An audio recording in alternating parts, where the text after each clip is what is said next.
Hello, so this is Bob Wesser and Chris Sare here with the LaRouche Organization History Team.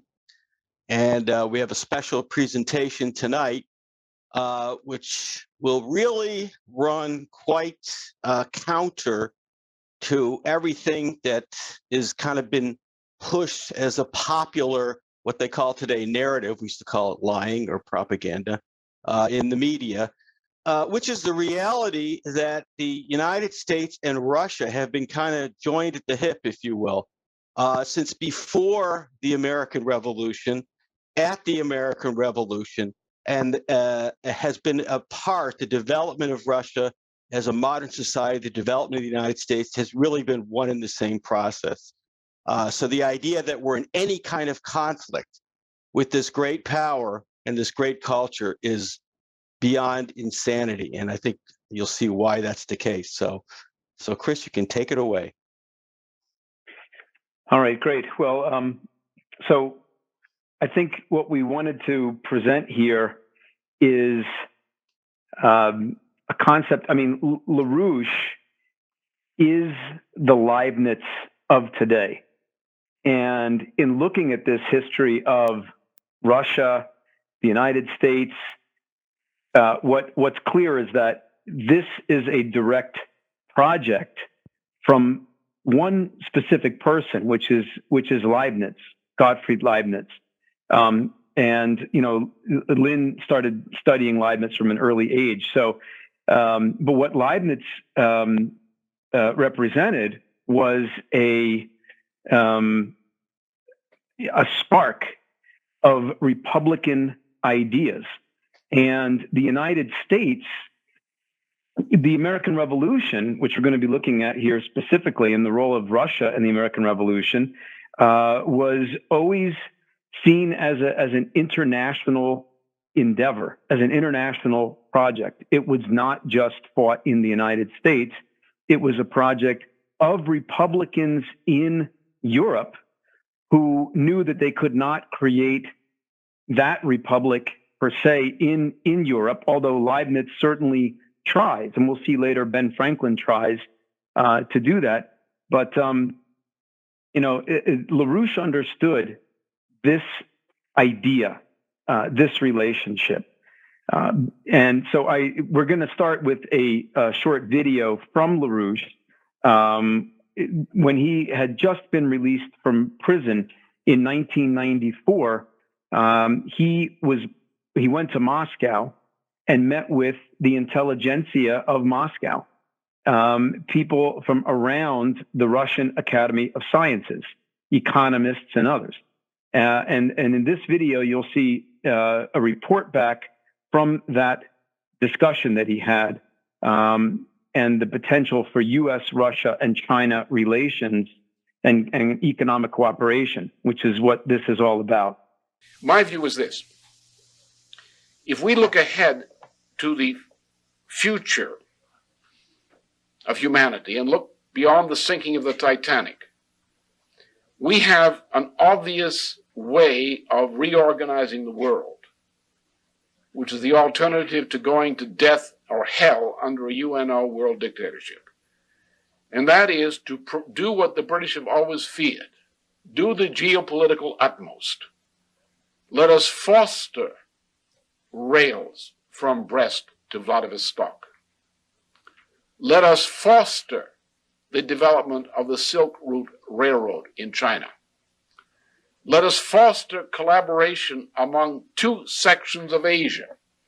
One defined the northern section of Eurasia, from the Atlantic to Vladivostok.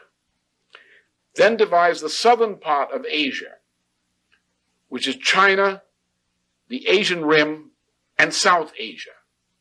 Now integrate the two in the logical way in which they should be integrated, which means that you are now in the area of the world's majority of its population. This now includes the basins of the Indian and Pacific Oceans. The basin includes the east coast of Africa. The basin includes the west coast of the Americas. This is where the world's future population will be concentrated.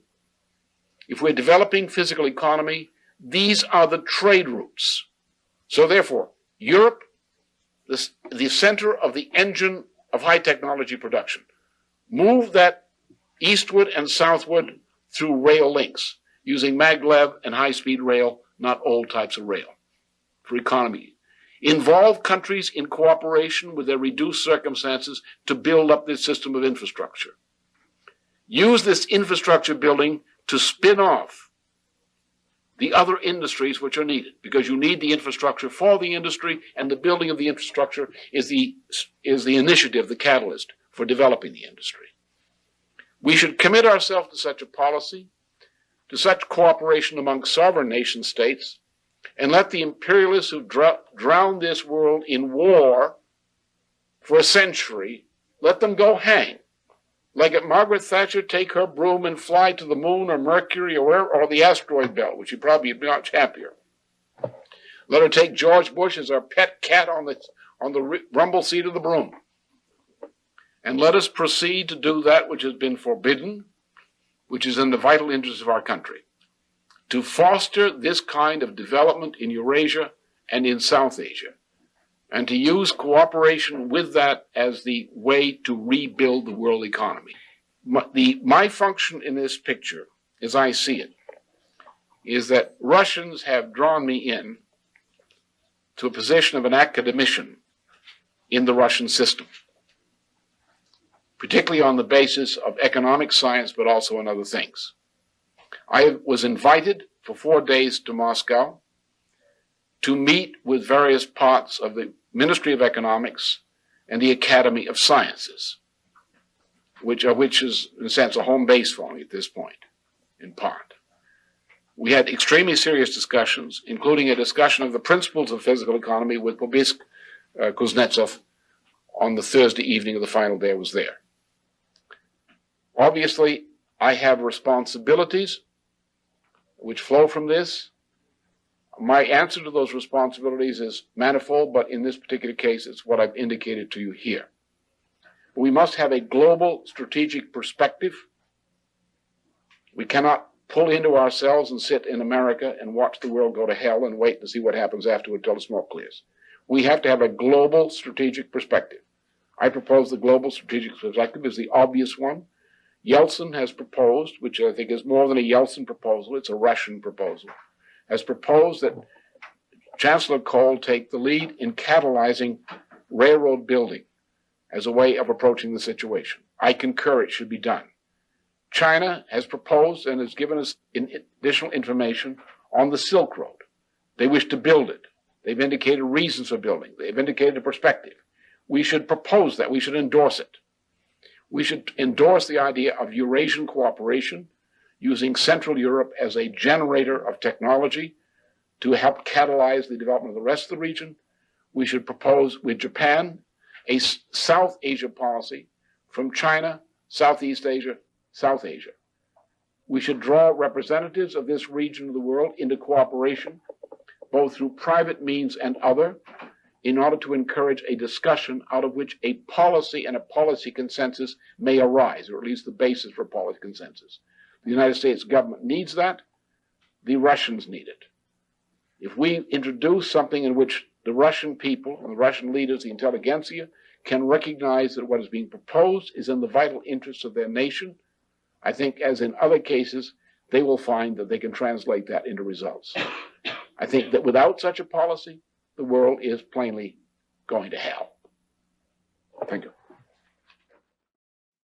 So you see the way that LaRouche thought about this, not from simply an American standpoint, but like Leibniz, how are you going to defeat the oligarchy globally? A conspiracy globally of people, of thinkers who are going to free mankind from this tyranny. And so what Lynn represents is not a new idea. I mean, he was an absolute genius and a man of tremendous courage. And as I said earlier, this was from a report back after having spent 5 years in jail, sent there by Bush. But he never gave up. He ran for president from his jail cell and came back, and you see he's never went off the battlefield. Now, he talks about Leibniz, and I want to just read a section here. You can see what Leibniz is talking about in terms of physical economy. From 1671 on the establishment of a society in Germany for the promotion of the arts and sciences. Expand and improve the arts and sciences to preserve useful ideas, innovations, and experiments, to improve the schools, to educate the youth, not only in poetry, logic, and scholastic philosophy, but also in history, mathematics, geography, physics, morals, and civil affairs, to set up museums of arts and rarities, to improve manufactures, machines and clockworks, waterworks, shipping, painting and all figurative arts, textile mills, glass blowing and forming, dyeing factories, medicinal arts, steel and other metallurgical production, chemistry, to improve trade. Never let raw materials leave our country unprocessed. Set up a secure bank for investors to invest their monies. I mean, right here this is the essence of what will become American system economics. But we're going to see that he is trying to organize all kinds of people in Europe, including one very critical person named Peter the Great of Russia. Bob? So Leibniz had a very clear global strategic conception, precisely what LaRouche said. We need a world strategic view. And his view of how this could be implemented on a global scale to lift mankind to a higher level is really pretty succinctly stated in this quote here, where he says, "I consider it a singular plan of the fates that human civil cultivation and refinement should today be concentrated, as it were, in the two extremes of our continent," that's the Eurasian continent, "in Europe and in China, which adorns the Orient as Europe does the opposite edge of the earth. Perhaps supreme providence has ordained such an arrangement so that as the most cultivated and distant peoples stretch out their arms to each other, those in between may be gradually brought to a better way of life." So let's see. Now, Leibniz was not just operating as some lone guy. He came out of a whole circle of really a kind of a mini scientific renaissance that came out of the Treaty of Westphalia, which was led really by Colbert, who you see in the center there. Huygens, the great Dutch scientist, was part of that. And this was a whole flourishing of real science on the European continent. But I want to just skip down, because this is actually from a letter to Peter the Great, to the end of this quote. I'm not going to read the whole quote because the content is pretty much covered in what Chris went through in terms of Leibniz's idea of the creation of a modern society. But here's what he says. He says, "To this aim, for a long time, I've been conducting a voluminous correspondence in Europe and as far as China. And for many years, I've not only been a fellow of the French and English Royal Societies, but also direct as president the Royal Prussian Society of Sciences." So what are the key, this is like a triad, components of Leibniz's global operations? China, obviously, he says so. And this is not just some fly-by-night thing. He has a publication he puts out called Novissa Sinica. He's in touch with top missionaries in China who have done an in-depth study of Confucius. Leibniz's view is that Confucianism as a cultural outlook is completely compatible with Western civilization. So he's done a tremendous amount of work on this. He's corresponding with these people. On the bottom, you see he has operations to realize this new form of society in North America, in the New World. And we'll talk a little bit more about that, but the arrow points directly down to someone called John Winthrop Jr., one of the founders, along with his father, of the Massachusetts Bay Colony, who was in direct correspondence with Leibniz, Cotton Mather, a co-thinker, and the woman on the left is Queen Anne, who, and there's a whole story with this, which we won't go into. There's a whole book about it called How the Nation Was Won by Graham Lowry. But Leibniz is directly involved in trying to create this form of society in the New World, in North America. And Russia. So, well, how does that fit in? What's the role of Russia in all this? Look at this. 1692 to 1716. This is almost an entire generation, over 20 years. Over 242 memos, letters, in-depth analysis, etc., between Leibniz personally and people in Russia, specifically in the capital, St. Petersburg. So this is not, he's not dabbling in Russian history. I think I'll read a little bit about Russia, right? This is an in-depth project that Leibniz has over the entirety of his adult life until the day he died. On the bottom there is a picture of Peter the Great, who of course is the Tsar in Russia in this period up until 1725. Now, why Russia? What's their role in this? Well, if you think of that quote about the joining of the two centers of civilization, this is directly from a letter to Peter, where Leibniz says, China and Europe, as the two most extreme ends of the world, could be brought together through the mediation of the Tsar, you, Peter the Great. By this means, Chinese products and news from China could come to Europe. And on the other hand, the Christian faith could spread to China, indeed, through Moscow as mediator.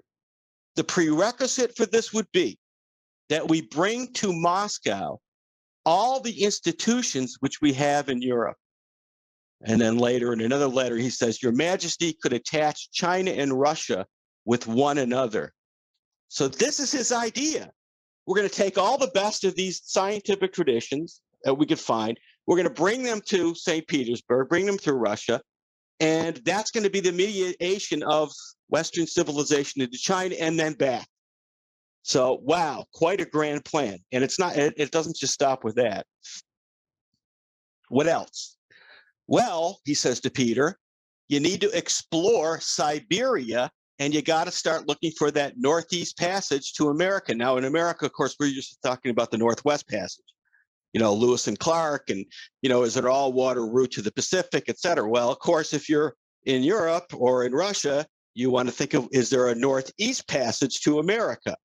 And you can see what Leibniz calls for. These are all, by the way, from letters to the Russians and to Peter directly, these quotes. He says, to make maps, it would be necessary to send engineers, observe the heights, longitudes, and variations of the magnet, the compass, reconnoiter the coast on all in the Northeast as much as possible, explore the coastline, and to learn if Asia is joined to America or if we can switch between them. Good question, right? It can also be ordered to find out whether Asia can be circumnavigated to the north. Is there an all-water route around the top, right? Around the Arctic, where we call today the Arctic Ocean, back to Asia? Or whether the ice cap clung to America, which the English have run into, et cetera, and it's dangerous to shipping.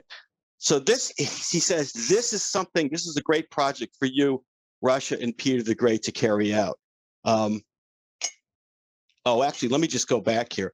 I just want you to look at the map, by the way, is from a collaborative Leibniz named Wesser, who I believe is Dutch. And you can see this is around the same, this period, 1711 or something, 12, I think it is. And if you look there on the east coast of Russia, it's really pretty,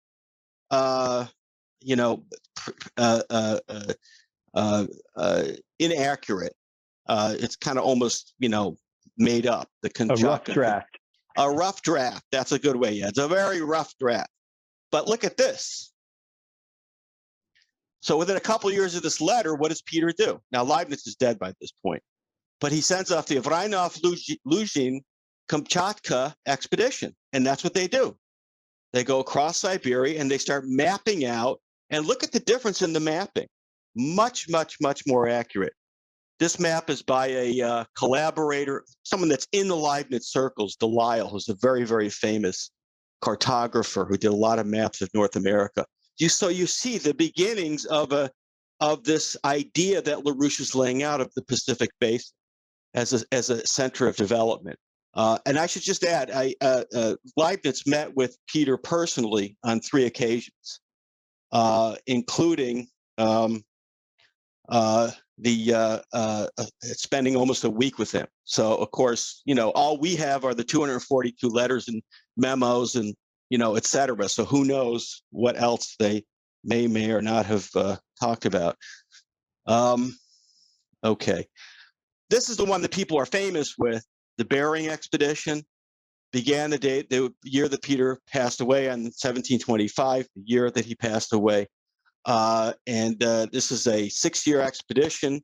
And you can see the detail on the map. It says they start from Okhotsk, way over there in the east part of Russia, and go around the Kamchatka Peninsula up basically to Alaska, although they don't land in Alaska.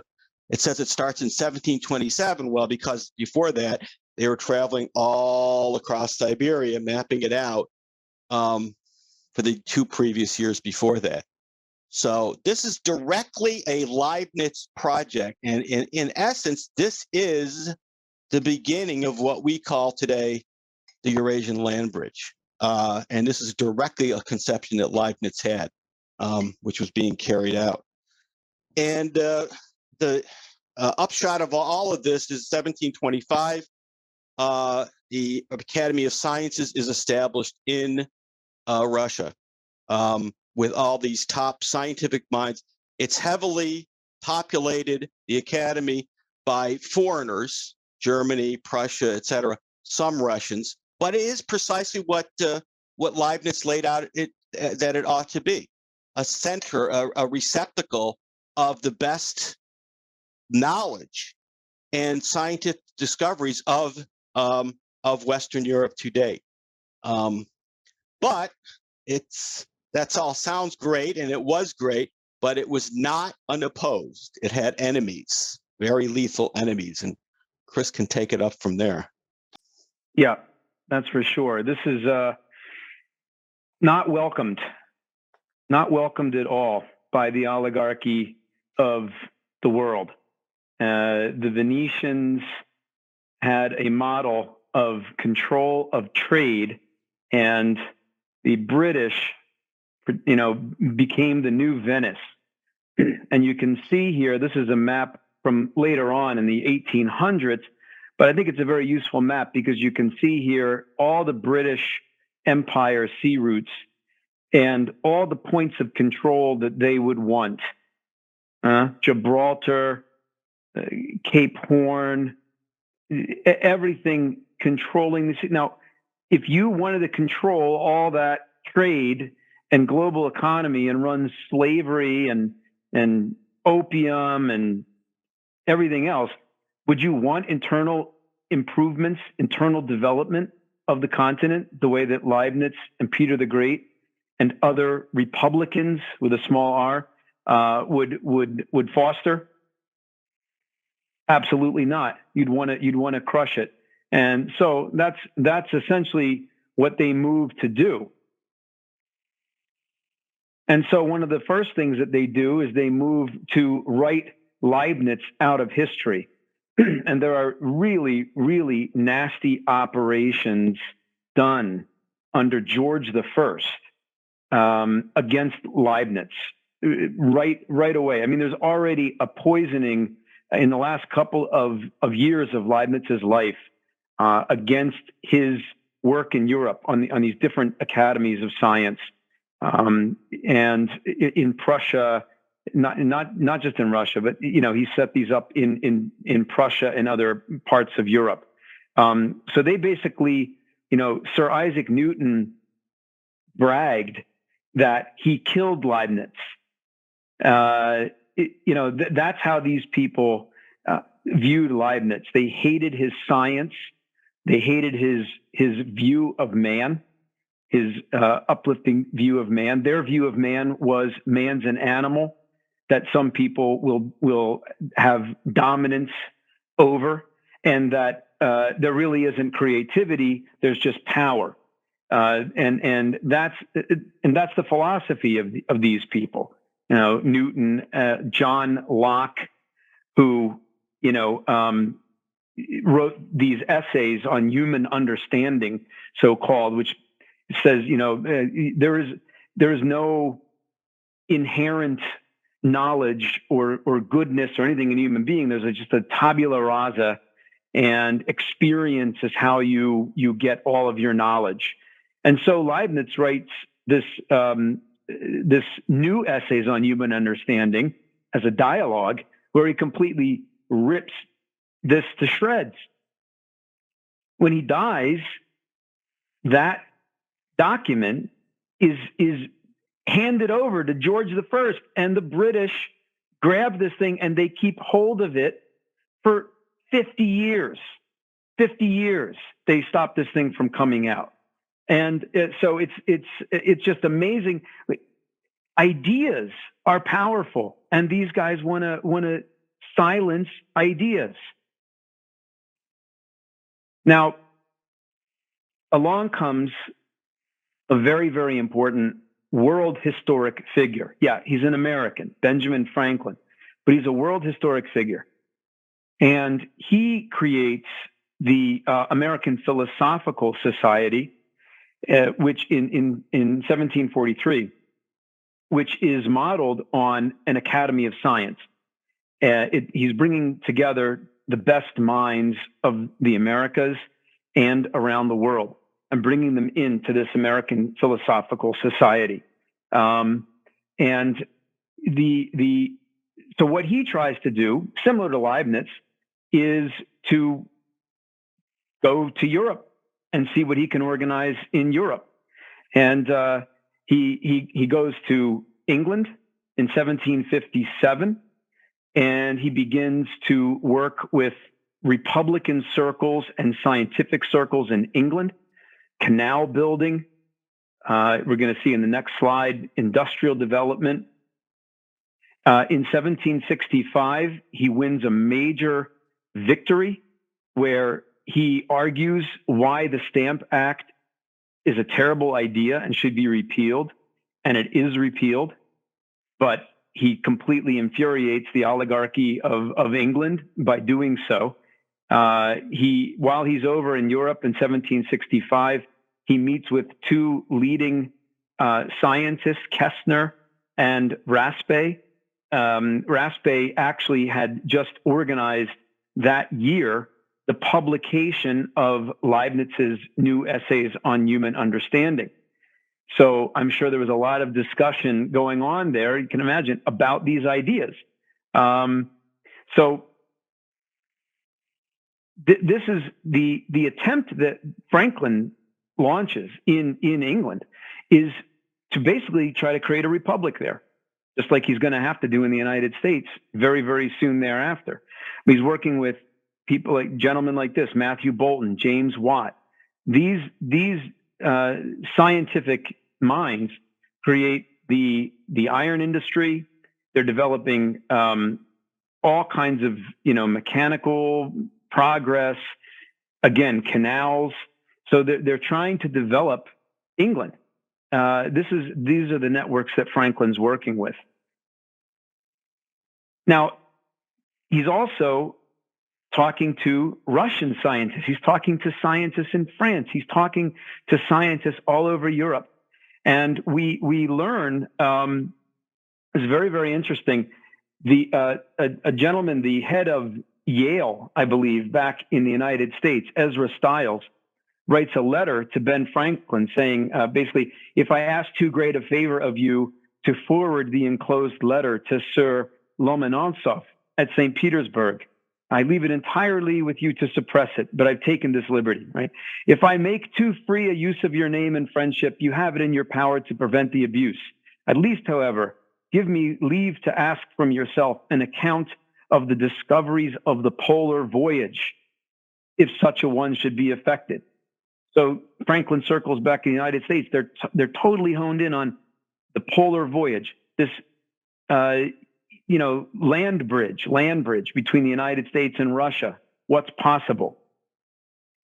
And there's Lomonosov was a scientist across the board, a polymath, just like Franklin, working on all kinds of things. Now, this admiral, Shikagov, in 1764, Lomonosov organized an expedition all along the north of Russia. And the idea of this was that this would be a polar exploration. Each vessel was supplied with physical and astronomical instruments, teaching the navigators to make physical measurements, developing specialized ship logs, meteorological logbooks. Shikagov, then serving as deputy commandant at the Archangelsk port, was put in charge of the expedition of 3 ships, the Shikagov, the Panov, and the Babayev. And he ultimately does land in Alaska. So he makes it to Alaska. Now, meanwhile, Franklin is in dialogue with Golitsyn, Dmitry Golitsyn, who we'll see later on is not only a scientist, but also in the diplomatic corps, and Franz Apinis.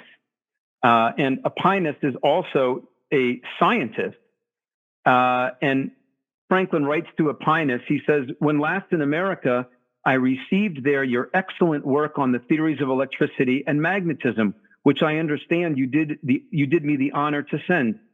I read it with infinite satisfaction and pleasure, and beg you to accept my best thanks and acknowledgments, which indeed are due to you from the whole Republic of Letters.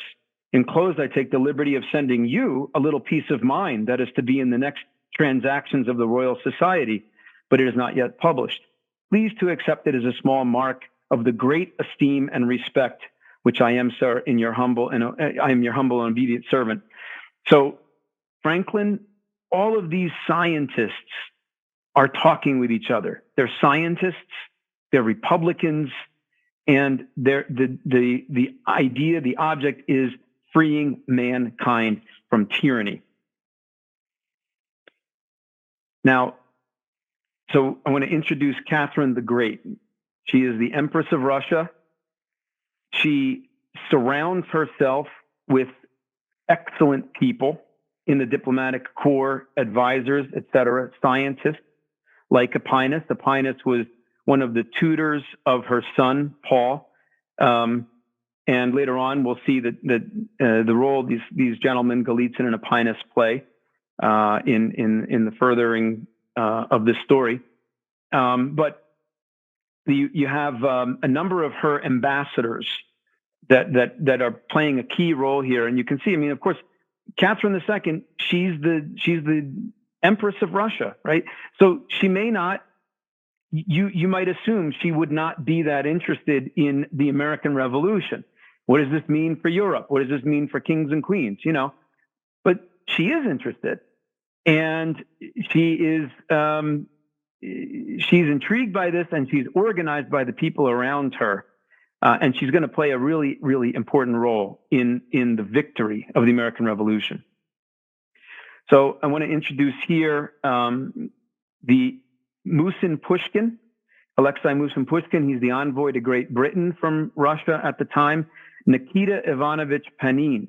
He's the head of the College of Foreign Affairs. This is a body that briefs Catherine II on strategic matters and otherwise. And so all through the period of the American Revolution, what's going on? There's letters back and forth from Musin Pushkin to Panin, Panin back to Musin Pushkin, other ambassadors like Golitsyn, who's the ambassador to The Hague, which we'll see. There's a whole discussion going on back here. And Musin Pushkin reports to Panin in the United States. There's a General Congress in Philadelphia that have resolved not to export American goods to England any longer, not to accept any British goods. The city of Boston, closed from all sides, has had all of its needs adequately supplied internally, right? In addition, various towns and provinces have collected such large voluntary contributions for Boston that the townspeople of that city could subsist completely on them for years. This situation justifiably alarms the government here in England, especially since it is well aware of all the profits which accrue to trade and manufacture as a result of raw materials brought from America and of finished goods exported to America from England. Exact opposite of what Leibniz recommends, right? He says any cessation of these exports will at least damage all the manufactories here very perceptibly if it does not entirely undermine them. So he's giving a very good briefing to Panin about the situation.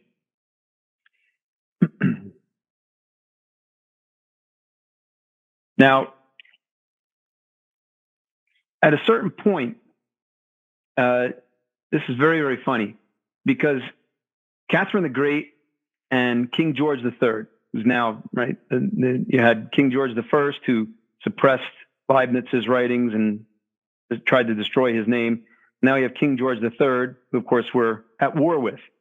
The United States is at war with, or the American colonies is at war with. And so George, based on some agreement that had been signed before, some treaty with Catherine the Great about if they have problems with Spain, I think it is, then George can count on her to send troops. So he asks for a bunch of troops to be sent from Russia to the United States to help the British put down the insurrection.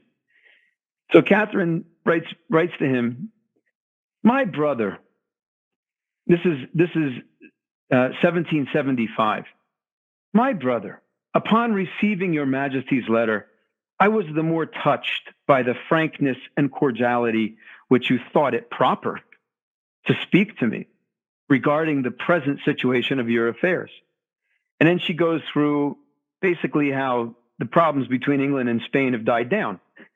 So he says, so basically, I'm not going to be able to help out. He says, "As your Majesty just informed me, both by his letter and by the request of his minister, that on the basis of these assurances on my part, you expect a corps of 20,000 of my troops to be transported next spring to Canada. I cannot conceal from you that such assistance with such a destination not only changes the meaning of my offer, but also exceeds the limits of my power to serve you.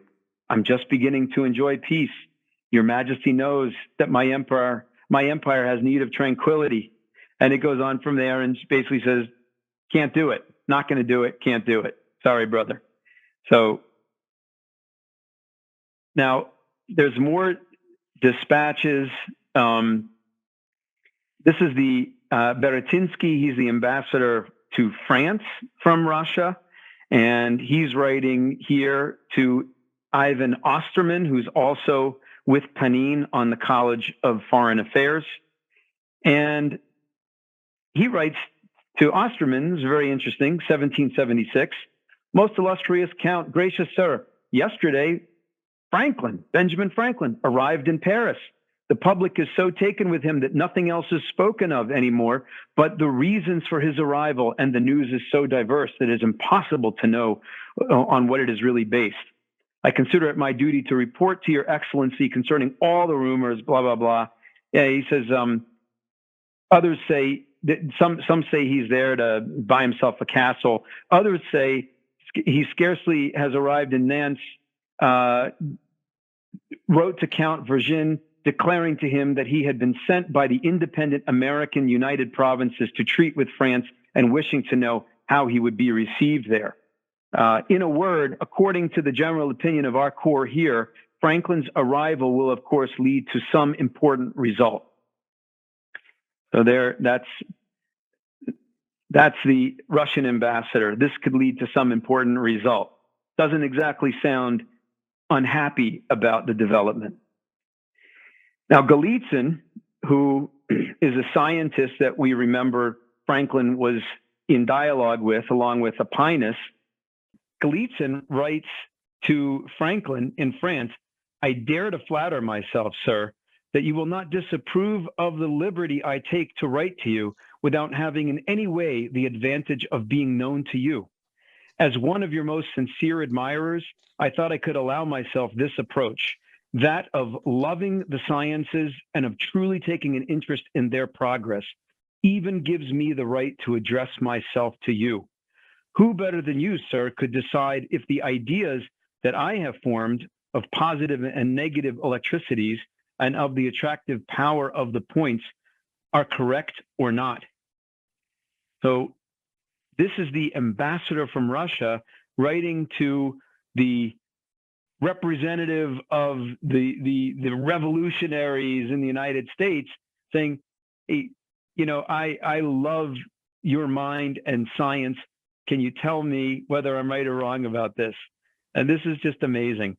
And it's rumored, in fact, that this Golitsyn was he had to be toned down a little bit because he was handing out pictures of George Washington, and even Catherine the Great had to put a stop to that. That was a little much. But anyway, that's where his heart was at, clearly. Musin Pushkin, 1778, writes to Panin, and since the very independence constitutes the most reliable defense and protection for them in this war, it is impossible to imagine that they would abandon it, the fight for independence, except to exchange it for such true security and peace as they enjoyed up to 1763. All this leads to the conclusion that the present proposals for reconciliation will not serve to achieve the desired objective, and this all the less so because the Americans are sufficiently aware of the forces acting against them here, which aim to hurt them more than they actually can. In case of need, France will, of course, not fail to lend them a helping hand, and in the meantime, she's helping them by focusing England's attention on its movements on sea and land. France, he talks about the defeat of Burgoyne in 1777, and that France has now joined in. So again, a briefing, and he doesn't exactly sound upset about it. So now Washington,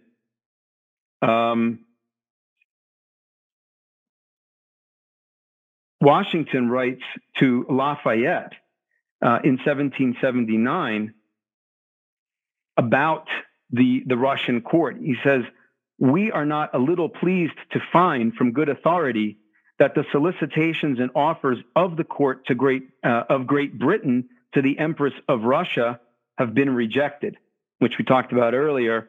And Washington then writes to George Clinton, March 6, 1779, that the city of Amsterdam has prepared a form of a treaty with America to be proposed to the United States, that the Empress of Russia has positively refused to enter into any subsidiary treaty with Great Britain and has motivated her refusal in terms of breathing a generous regard to the rights of mankind. That's George Washington's view of Catherine the Great. And I think he's got a pretty well-advised view of the situation. So this College of Foreign Affairs is who Catherine talks to, and she sends them a letter in 1779 basically saying, the current state of affairs and the anticipated rise of the Bourbons make it necessary for us to give our attention to the event. Tell me what's going on. Advise me what you think we should do. And they give a long report going through all kinds of geopolitics, machinations, etc. But the punchline of this is they say to her, it appears that not only is England's loss of her colonies on that continent not harmful, but can even be advantageous to Russia's commercial interests, since in time, a new direct avenue of trade between Russia and America can be opened up to satisfy their mutual needs at first hand. So that's their advice to Catherine. So what Catherine orders is a treaty of armed neutrality to be written up. And this is critical also because the British were interfering in trade between Russia and the northern countries.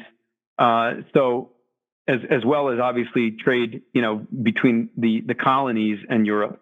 And the two people that write this Treaty of Armed Neutrality are Ben Franklin's friends, Gallitzin and Aquinas. They are the ones who draft this Treaty of Armed Neutrality. And in 1780, Catherine delivers the Treaty of Armed Neutrality. She, Catherine, finds these principles registered in the natural law of peoples, which every nation is justified to demand for itself, and which the belligerent powers cannot ignore without violating the laws of neutrality and without disavowing these rules, which they themselves have adopted in diverse treaties and public commitments. They are reducible to the following points. First, that neutral vessels may navigate freely from one port to another and along the coasts of nations at war. Second, that the effects belonging to the subjects of the belligerent powers may pass inviolably on neutral ships, with the exception of contraband merchandise. Third, that the Empress, as to the specifications of the above-mentioned merchandise, adheres to what is stipulated in Articles 10 and 11 of her Treaty of Commerce with Great Britain, extending these obligations to all powers at war. Fourth, that in order to determine what is a blockaded port, one ought to characterize as such only those where the attacking power has stationed its vessels sufficiently near and in such a way as to render access thereto clearly dangerous. So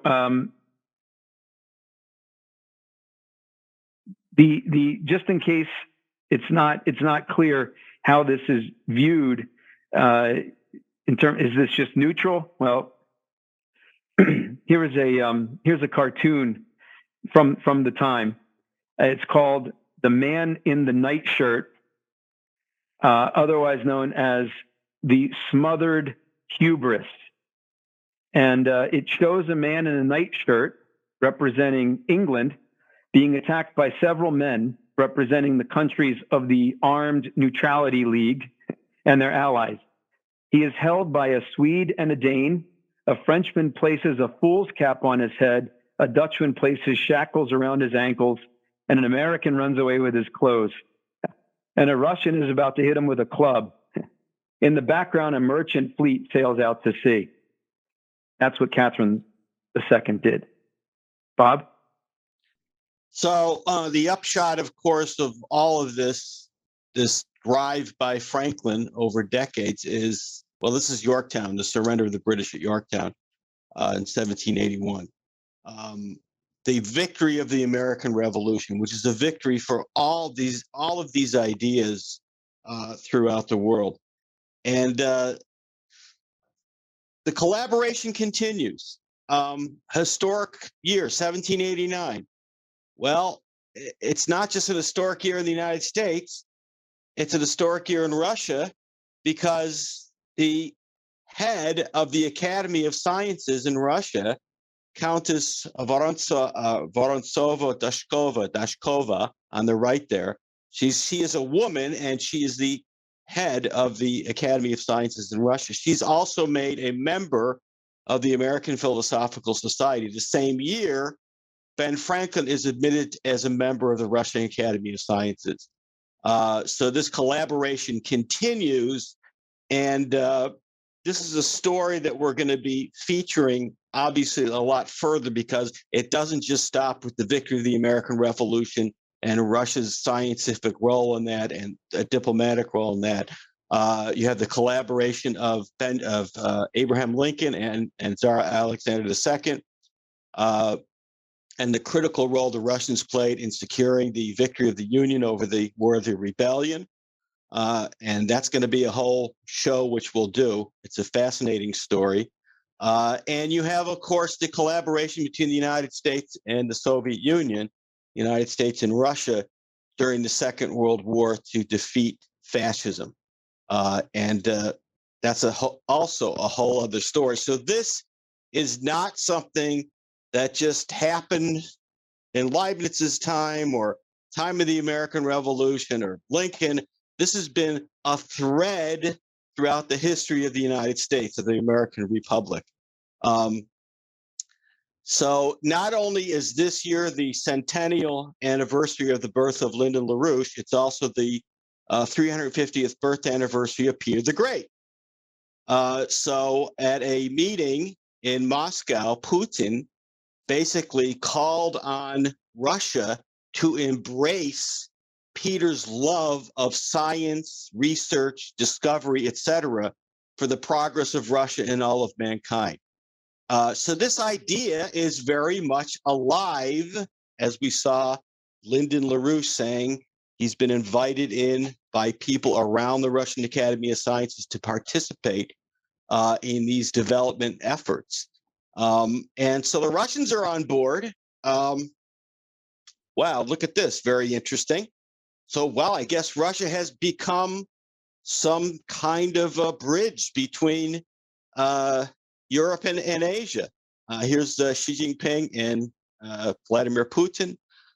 Unprecedented collaboration, economically, politically, could improve definitely between exactly as Leibniz laid out between the Russia and China, and of course, as we know today, this is the kind of soul of the Belt and Road Initiative, what we call the Worldwide Land Bridge.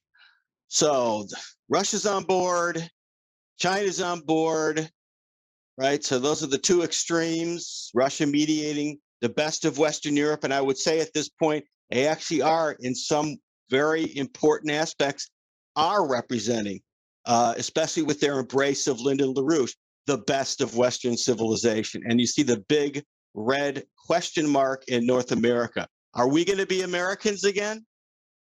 Are we going to fulfill our mission as Leibniz, as Franklin, as the founding fathers laid out? That's the big question. And the reality is the center of that question is Lyndon LaRouche. Because while this is being embraced in China and Russia, how is LaRouche treated in the United States? As a criminal. So here the picture you see is another seminar he addressed. Actually, this was at the Academy of Sciences, I think, in 2001, I believe, or 2002. He made more than one trip to Russia. This was in honor of the great Russian scientist Pobis Kuznetsov, who had just recently passed away at that point. And then on the bottom right there, you see the FBI raiding the headquarters of LaRouche's organization in 1986. That's the question. The exoneration of Lyndon LaRouche is not an option. It is a necessity for the future development of civilization, of 400 years of civilization. That's me saying that. You can debate it if you want, but I think that's where we stand. And I'll just say finally, this will continue. We're going to hash more of this out in terms of the Lincoln Alexander, the second collaboration, what happened really during World War II between FDR and Stalin, not the fairy tales or the stories.